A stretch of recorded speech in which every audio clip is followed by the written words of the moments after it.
Convidar você a abrir a sua Bíblia, por favor, por gentileza, em 2 Samuel, no capítulo 18, nós vamos ler 2 versículos.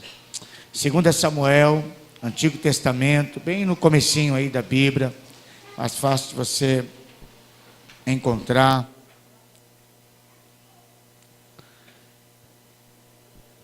Segunda Samuel, capítulo 18.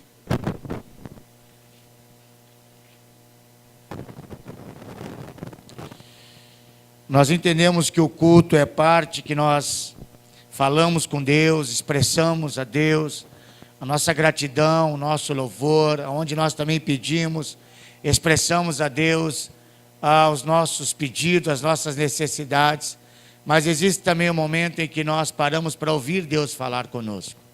Então, quando nós lemos a palavra de Deus, é Deus falando conosco, é onde nós devemos abrir nosso coração, a nossa mente e aprender algumas coisas que, através do Espírito Santo de Deus, Deus então ministra sobre nós. 2 Samuel, capítulo 18, eu quero ler aqui 2 versículos, 32 e o 33, que diz assim: Então perguntou o rei ao coxita: vai bem o mancebo Absalão? Respondeu o coxita: sejam como aquele mancebo, os inimigos do meu Senhor, e todos que se levantam contra ti para te fazerem mal. Pelo que o rei ficou comovido, e subindo à sala que estava por cima da porta, pôs-se a chorar, e andando dizia assim: meu filho Absalão, meu filho Absalão, quem me dera que eu morrera por ti, Absalão, meu filho, meu filho. É claro que quando a gente olha para esse texto aqui, não nos diz muita coisa se nós não entendemos o contexto, uma história que está por trás. Nós vemos aqui um pai chorando pela morte do seu filho, mas se nós não conhecermos a história, pouco nós vamos saber aqui o que está acontecendo e quais são os princípios que nós podemos tirar como lição para a nossa vida. Como eu já disse hoje pela manhã, nós temos algumas frases prontas que nós falamos, que justificam, que explicam o que às vezes nós falamos até no momento de consolo para alguém, frases como: não adianta chorar pelo leite derramado. Temos uma outra frase que diz: águas passadas não movem moinho. Em que momento nós usamos essas frases? Em que momento nós dizemos a uma pessoa, dizemos assim para ela: olha, não adianta mais você chorar pelo leite derramado? Em que momento nós dizemos a uma pessoa: águas passadas não movem moinho? A verdade é que nós falamos esta frase, nós nos referimos a esta frase diante de atitudes, de ações, de palavras, de coisas que foram feitas, das quais nós nos arrependemos. Às vezes a pessoa tomou uma atitude, fez algo que está arrependida, e aí então nós dizemos a ela: ó, o leite derramou, não adianta mais agora chorar pelo leite que foi derramado. Águas passadas agora não movem moinho. A grande verdade é que nós crescemos tanto no ambiente familiar ou no ambiente em que nós moramos, no nosso país, do qual eu percebo que nós não temos um princípio ou uma política preventiva. Nós parece que sempre aprendemos na vida a remediar, nunca a prevenir. Nós não temos muito uma política de prevenção, seja na área da saúde, na área da segurança, em qualquer outra área. E aí nós trazemos também como princípio para dentro de casa, para a nossa família, para o nosso dia a dia. Parece que em muitas áreas da nossa vida nós não temos essa política preventiva de nós prevenirmos sobre algo para que lá na frente nós não tenhamos que remediar. É claro, é verdade que nós não conseguimos passar pela vida. A gente não consegue passar pela vida sem nós termos problemas, dificuldades. Nós não conseguimos passar pela vida sem termos qualquer tipo de problema ou de dificuldades. Por quê? Porque são os problemas e dificuldades que geram em nós certa maturidade. Nós temos hoje certa maturidade porque passamos por problemas ou por dificuldades. Então, a vida, ela nos empurra ou nos leva a passarmos por certos problemas ou por certas dificuldades. Mas é certo também que tem muitas coisas na vida que poderíamos evitar para não sofrermos o que talvez sofremos hoje. Tem muitos problemas e dificuldades da vida que, se aprendemos a prevenir, ou se tivéssemos aprendido a prevenir, talvez hoje não estaríamos arrependidos ou sofrendo qualquer tipo de consequências desnecessárias, se lá atrás tivéssemos aprendido a prevenir. Esse texto nos fala de um pai que está chorando pela morte do seu filho. Quem é esse pai? O que é que aconteceu? O nome dele é Davi. Essa história não começa no capítulo 18, começa lá no capítulo 11, quando diz que esse rei estava em guerra. Os seus soldados lá no campo de batalha. Mas diz que uma tarde, ele levantou porque estava no seu palácio, dormindo. Levantou numa bela tarde, diz que ele foi na sacada do seu palácio. E quando olhou, viu uma linda mulher tomando banho. E ele então se afeiçoou a essa mulher.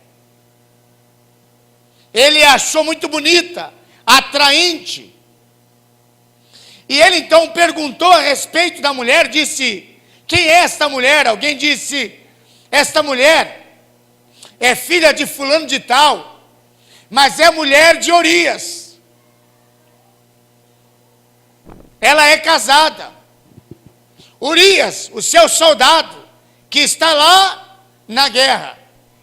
Mas diz o texto que Davi se afeiçoou tanto dela e desejou ela, que chamou, mandou trazê-la, e ele então se deitou com ela.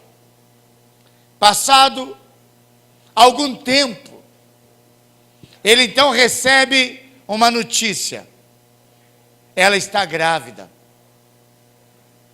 E Davi, para esconder a sua besteira, esse ato que cometeu, ele então manda chamar o marido dela, Urias, que está lá na guerra.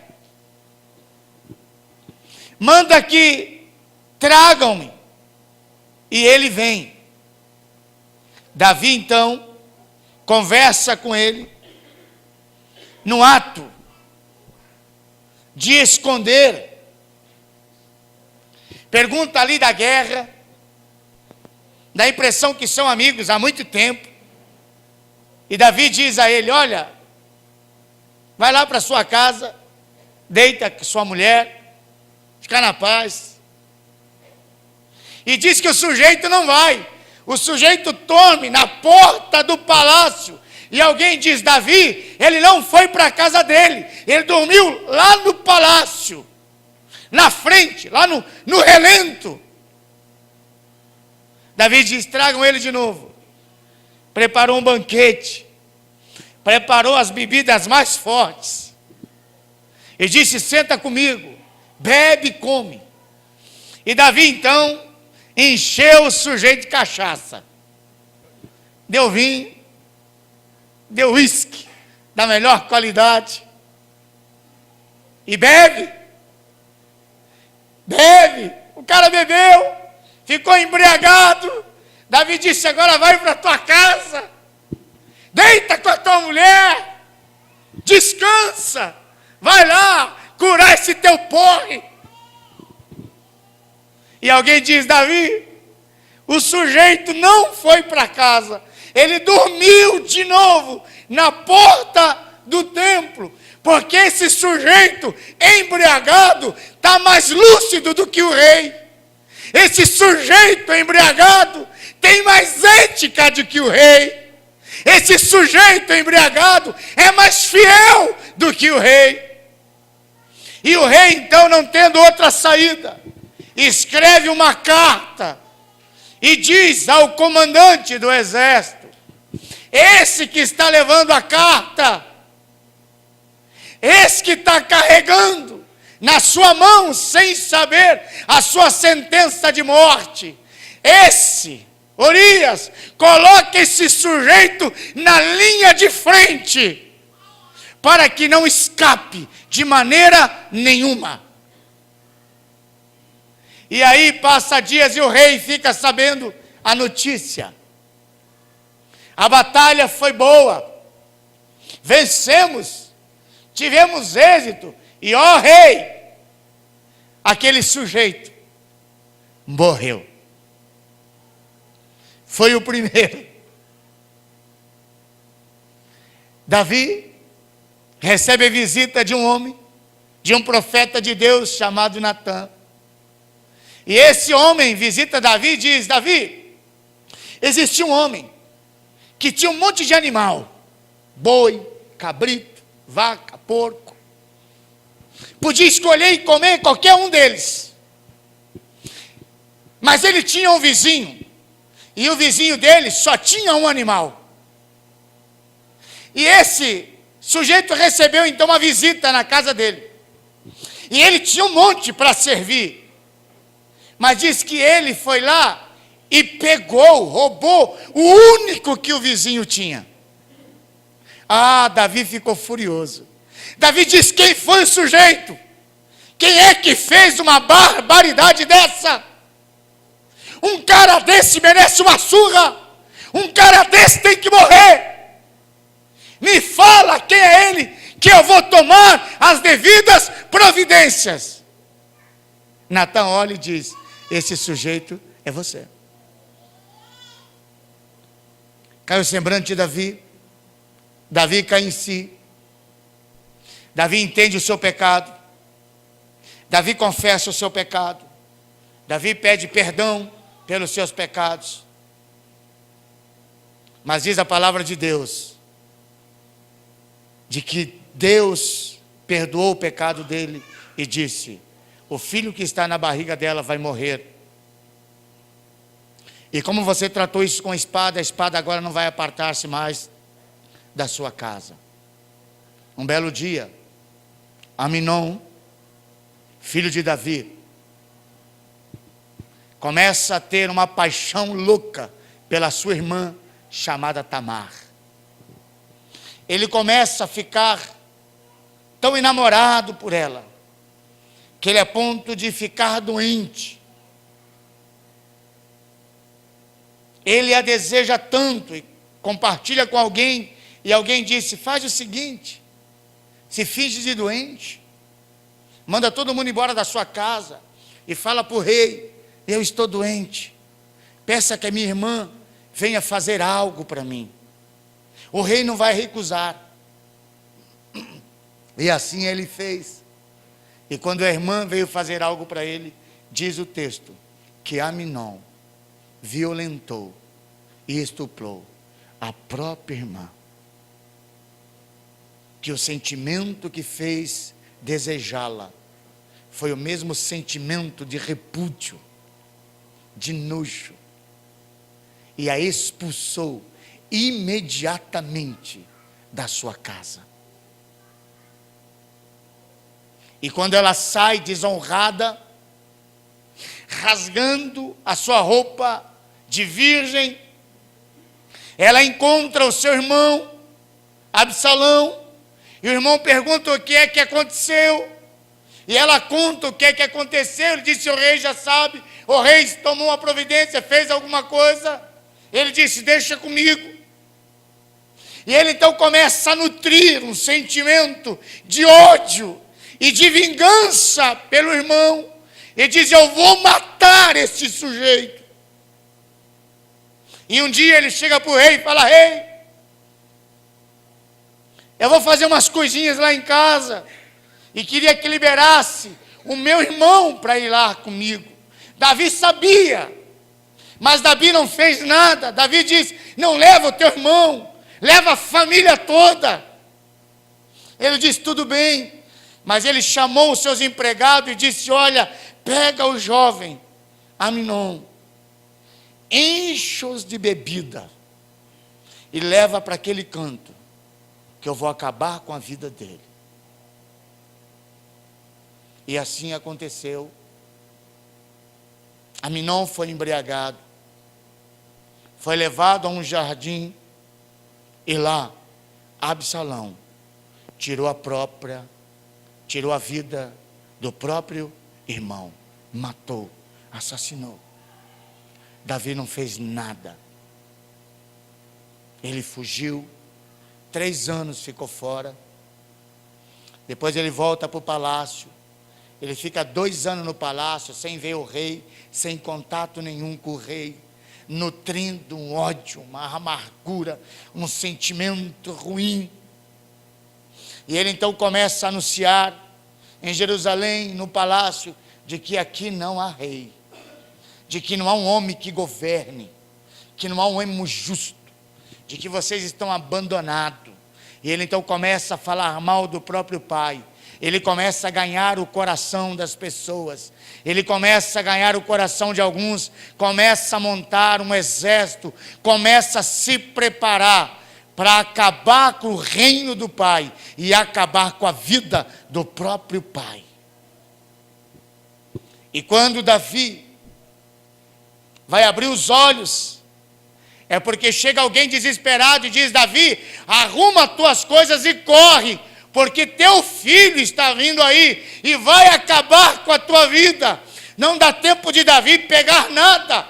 Davi sai às pressas, inclusive deixa para trás as suas mulheres, a quais o teu filho pega todas elas, sobe no terraço, para que todos vejam. Então tem relação com todas elas, porque o texto diz: aquilo que você fez escondido será feito sobre a luz do sol, para que todos vejam. E Absalão sai correndo atrás de Davi, numa perseguição, porque a intenção é matar o pai, e numa dessas perseguições, ele fica então preso pelo pescoço em uma árvore, e um dos soldados de Davi vem e corta-lhe o pescoço. E agora nós vemos o texto que lemos: Absalão, Absalão, quem me dera meu filho Absalão. Um homem tendo que chorar amargamente uma consequência da vida, quando poderia ter remediado, quando lá atrás poderia ter pensado muito bem. O que é que nós podemos aprender com esta história? O tema da minha mensagem esta noite: prevenir é melhor do que remediar.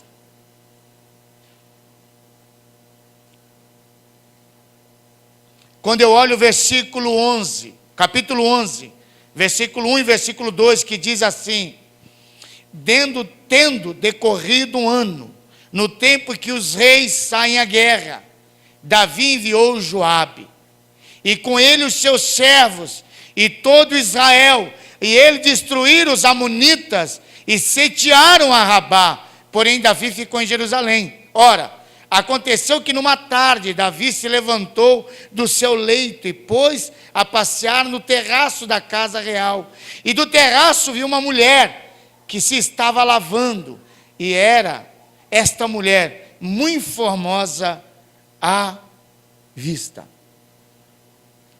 Querido, nossos desejos, as nossas vontades, os nossos sentimentos, muitas vezes nos fazem enxergar apenas o presente.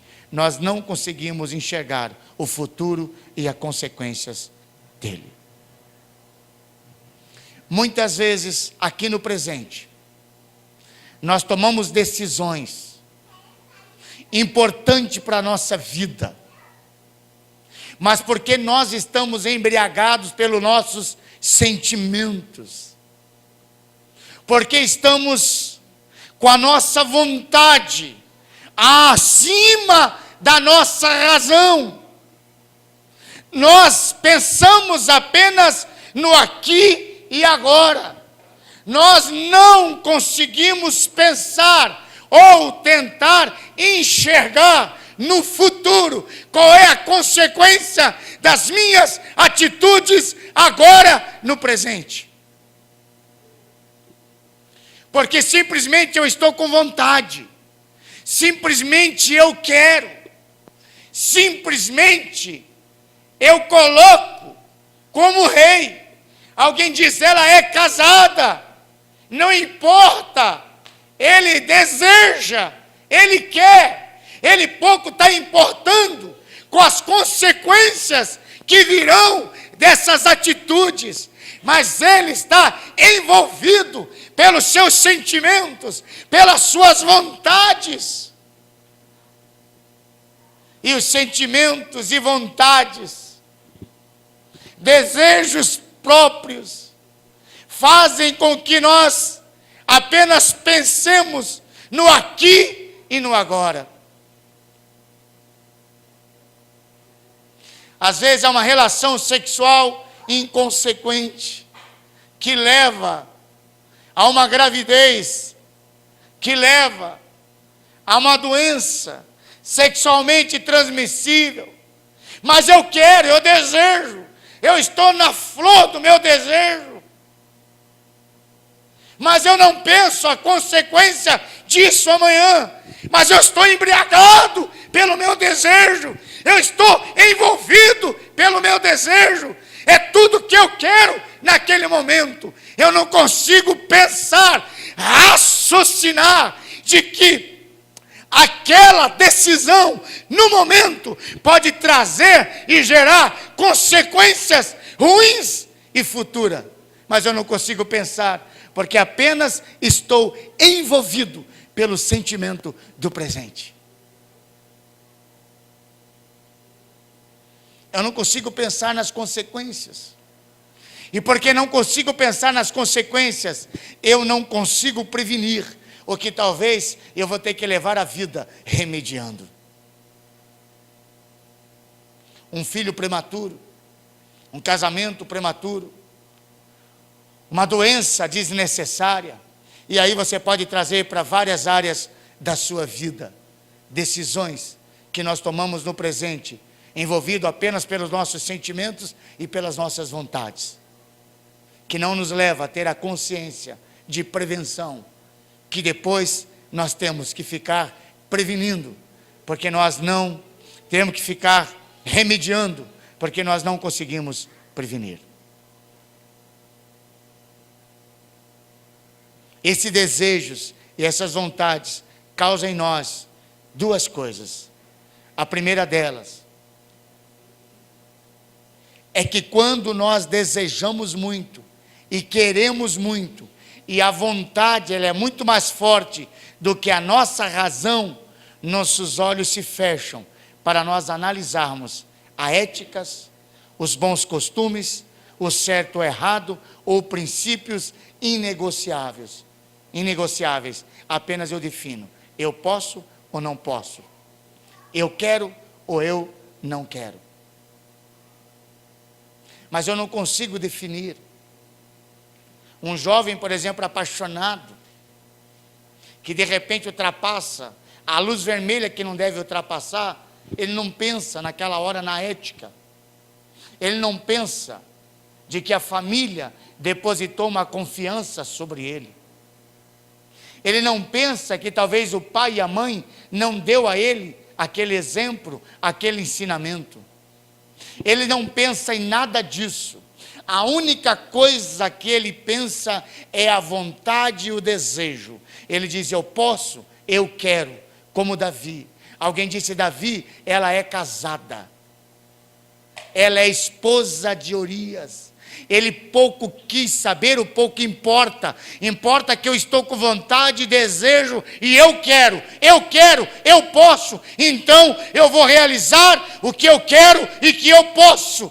Pouco importa as consequências futuras, porque os olhos estão fechados para os bons costumes, para a ética, por certo ou errado, para princípios que devem ser inegociáveis na nossa vida. Mas o desejo fala mais alto e me faz romper qualquer outra coisa que eu tenha sido ensinado. Que se eu pensar, esse ensinamento me faz prevenir para que eu não tenha que futuramente remediar. Uma outra coisa é que o texto diz que quando Davi perguntou, as pessoas então responderam: ela é a mulher de Urias. Os nossos desejos, as nossas vontades fecham, tapam os nossos ouvidos, para que a gente não possa ouvir tudo aquilo que é contrário, o que eu quero, o que eu desejo, que é a minha vontade. Alguém disse para ele: ela é casada.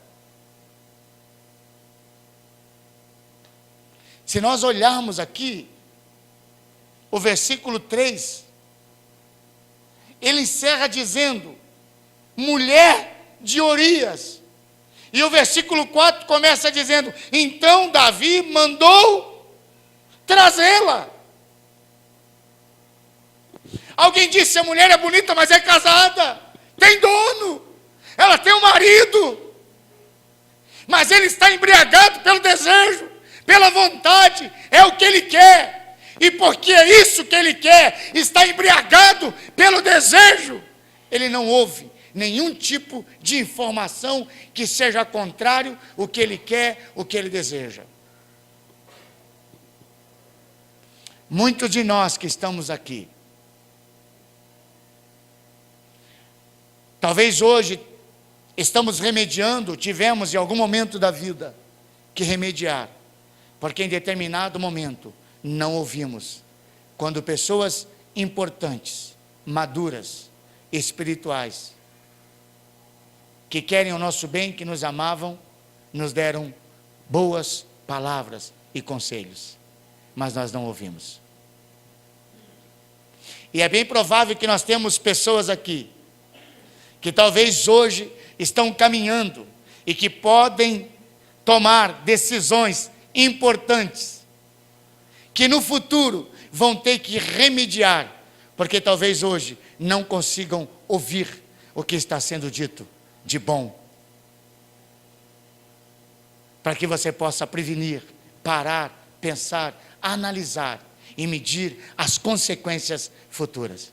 Mas você está tão embriagado pelo sentimento, pela vontade, que você não consegue enxergar nada disso, e muito menos ouvir de que os conselhos que são dados são conselhos bons. Porque você tem vontade, porque você tem desejo. No versículo 4, começa dizendo assim: então Davi mandou mensageiros para trazê-la, e ela veio a ele, e ele se deitou com ela. Sabe o que eu aprendo aqui? Que decisões conscientes nos isentam da inocência. Quando nós tomamos decisões conscientes, que nós sabemos, e a Bíblia diz, aquele que sabe fazer o que é certo e não faz, esse comete pecado. Porque decisões inconscientes nos isenta da inocência. Quando a serpente chegou para Eva, a serpente chegou com mentira e disse assim para Eva: Eva, foi assim que Deus disse: de todas as árvores do jardim não coma. O que a Eva respondeu à serpente? Ela corrige a serpente, porque ela diz assim: não, de todas as árvores do jardim eu posso comer. O que eu não posso comer é dessa árvore, do conhecimento do bem e do... Qual foi a árvore que ela comeu? Ela comeu consciente. Ela sabia que não deveria comer. Ela sabia qual era a ordem que foi dada a ela. Ela tomou uma decisão consciente. E quando nós tomamos uma decisão consciente, nós somos isentos da inocência. E porque nós somos isentos da inocência, vem aí dois princípios que são importantes nós atentarmos para a nossa vida, porque às vezes nós confundimos uma coisa com a outra. No capítulo 12, versículo 13, diz assim: então disse Davi a Natã: pequei contra o Senhor. Tornou Natã a Davi, presta atenção, também o Senhor perdoou o teu pecado, não morrerás. Mas olha o versículo 14: todavia, porquanto com esse feito deste lugar a que os inimigos do Senhor blasfemem, o filho que te nascer certamente morrerá. Dá uma olhada agora no versículo 9.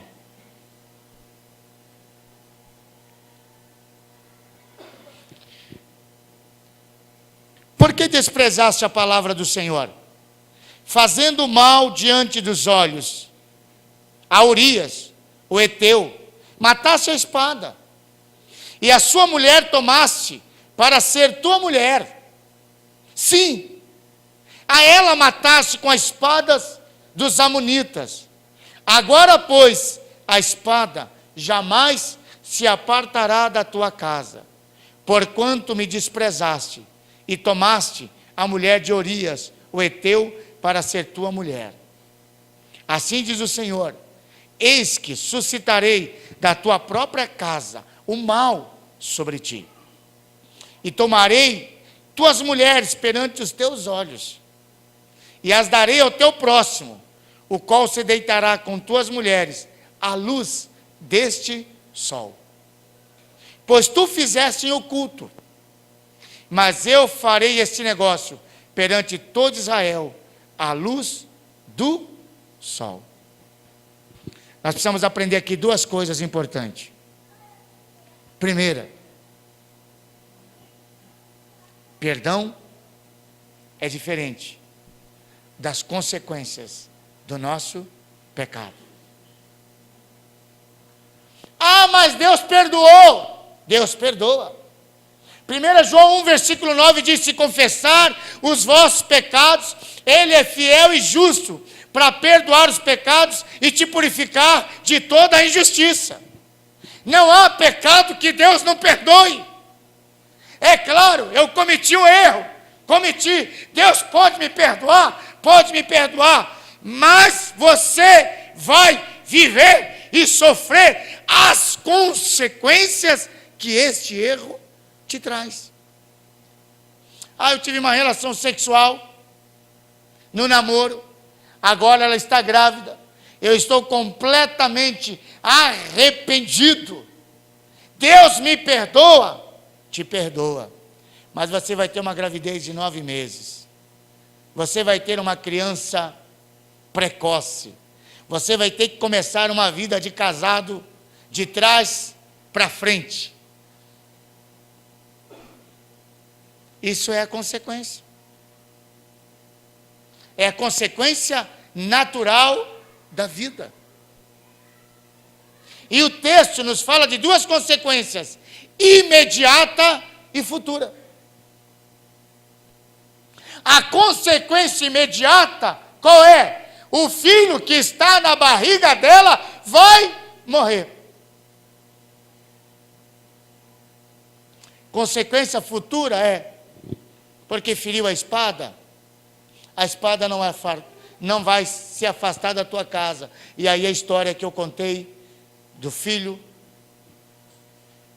o irmão que mata o irmão que estupra a irmã, o filho que quer matar o pai, e aí nós vemos a história desastrosa de Davi.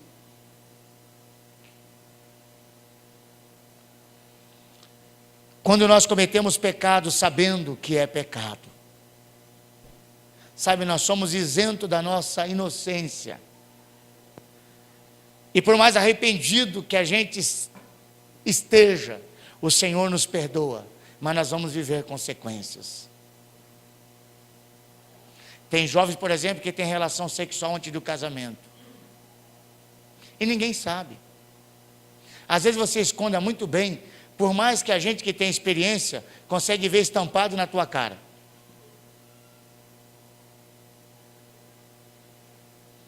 Porque o comportamento é outro. Mas às vezes a gente se finge de morto, de bobo, de cego, de surdo.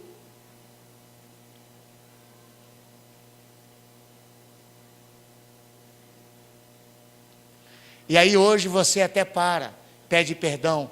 Mas deixa eu dizer uma coisa para você. Essa consequência do pecado vai para o teu casamento. É por isso que hoje a gente trata muito casamentos. E muito casamento que não tem confiança. Sabe por quê? Porque lá no namoro fez o que não deveria fazer. Você vai levar isso. Isso é consequência. Você pode achar que está enganando todo mundo. Você pode achar que, bam. Queridão, você pode enganar quem você quiser. Agora você não engana aquele que sabe o nome de cada estrela que está no céu. E que conhece o teu coração e cada passo da tua vida.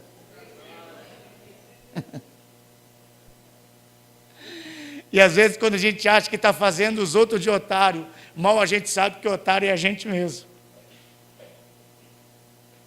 Aí você vai sofrer essas consequências na tua vida. Sabe, são consequências imediatas. E às vezes a gente diz assim, mas eu sou bom, porque eu faço, mas ninguém desconfia, ninguém sabe. Davi também fez. Deus viu. Deus chamou a atenção e disse para ele, o seu pecado está perdoado, mas você vai sofrer as consequências. Eu disse isso aqui, já repeti várias vezes. Eu queria ter hoje, eu queria ter há 20 anos atrás, talvez há 30 anos atrás, a maturidade, a cabeça, a ética, a fidelidade, o amor, a família e a Deus, que eu tenho hoje. Teria evitado muitas coisas das quais, quando eu penso, eu me envergonho.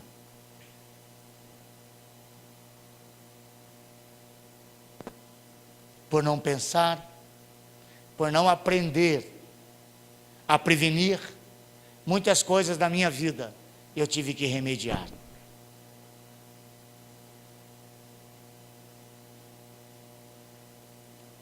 Talvez muitos adultos maduros que estão aqui compartilhem desse mesmo sentimento que o meu.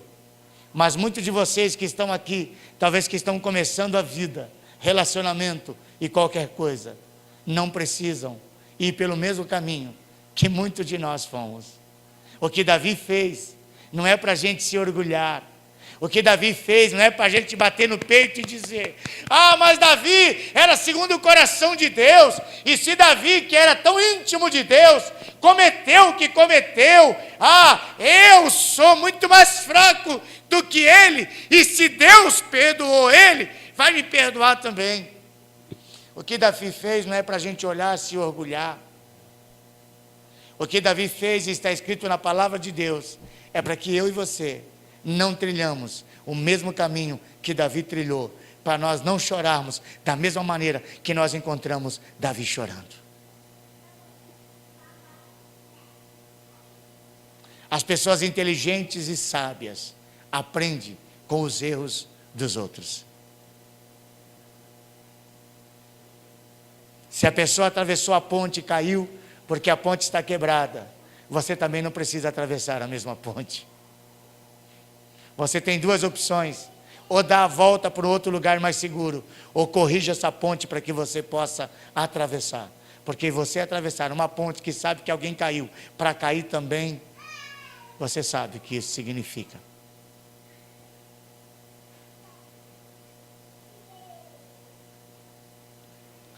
No capítulo 11, no versículo 6.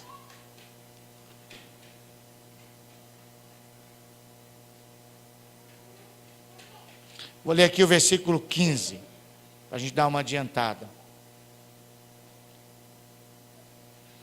Aqui nós temos a consequência: o Senhor feriu, matou a criança de Urias, que dera a Davi. E logo em seguida, nós vamos ver aqui um princípio, que está lá em 2 Coríntios, que eu quero ler para você, para nós encerrarmos. Um princípio muito perigoso. Quando nós não prevenimos, quando nós não entendemos, nós podemos e corremos o risco de nos tornarmos desta maneira. 2 Coríntios, capítulo 4, lá no versículo 2, diz assim: pelo contrário, rejeitando as coisas ocultas, que são vergonhosas, não andando com astúcia, nem adulterando a palavra de Deus. Davi cometeu um pecado em oculto, e para esconder o seu pecado em oculto, ele acabou tendo uma vida de astúcia. O que é que ele fez? Mandou chamar Urias. Porque se Urias fosse para casa e deitasse com a mulher, o que acontecia? É o filho dele. Não deu certo. Davi teve que maquinar e pensar outra coisa. Foi embriagar o cara, embriagou. Não deu certo. Então Davi, para ainda continuar escondendo, teve que pensar em outra coisa. Escreveu uma carta: mata esse sujeito. O texto vai dizer aqui, rejeitando, lançando fora as coisas ocultas, que são vergonhosas, não andando com astúcia. Sabe o que é isso? Alguém que adquire alguma coisa na mentira. Alguém que faz alguma coisa na mentira e está escondido, oculto. Para que aquilo continue escondido em oculto, ela precisa ser esperta e astúcia. O que ela vai fazer? Ela vai fazer de tudo para que aquilo se mantenha escondido. Aí ela vai ter uma vida de prática mentirosa. Ela tem que se tornar astúcia. Ela tem que mentir aqui para encobrir ali, aí ela tem que fazer isso aqui para encobrir lá, e ela então tem essa vida de astúcia. ela está sempre tendo que fazer alguma coisa para encobrir a outra que está escondida. E o texto diz que muitas vezes, adulterando a palavra de Deus. Sabe o que é isso? Passando por cima da verdade que você já conhece. Você se torna astuto, indo completamente contrário à palavra de Deus, da qual você sabe que a palavra de Deus é verdadeira, porque quando o Senhor aparece a ele e diz: você não obedeceu os meus ensinamentos. Foi quando o Senhor chegou para Adão e disse: Adão, você fez o que não deveria fazer.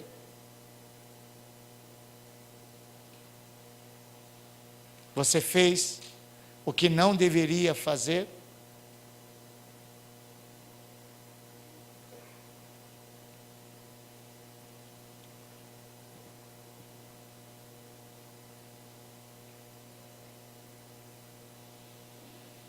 Todavia, porquanto com esse feito deste lugar que o inimigo do Senhor blasfeme, o filho que te nascer morrerá. Sabe o que é esse daqui, ó? Para que os inimigos do Senhor blasfemem, é adulterar a palavra de Deus. É com as suas atitudes mostrar completamente contrário com aquilo que você crê e você até prega. Sabe o que é isso? Você prega as verdades para as pessoas, mas não vive a verdade que você prega.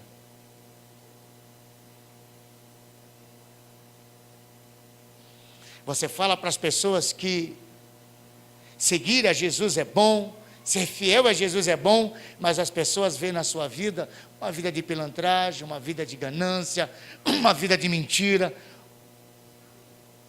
Dá a impressão que a verdade é boa para as pessoas, mas não para você. Sabe o que é isso? Adulterar a palavra de Deus.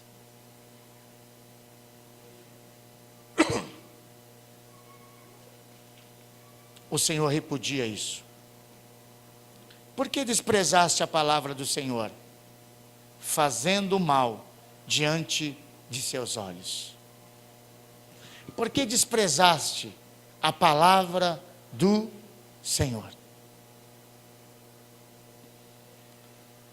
Nós precisamos aprender que Deus perdoa os nossos pecados.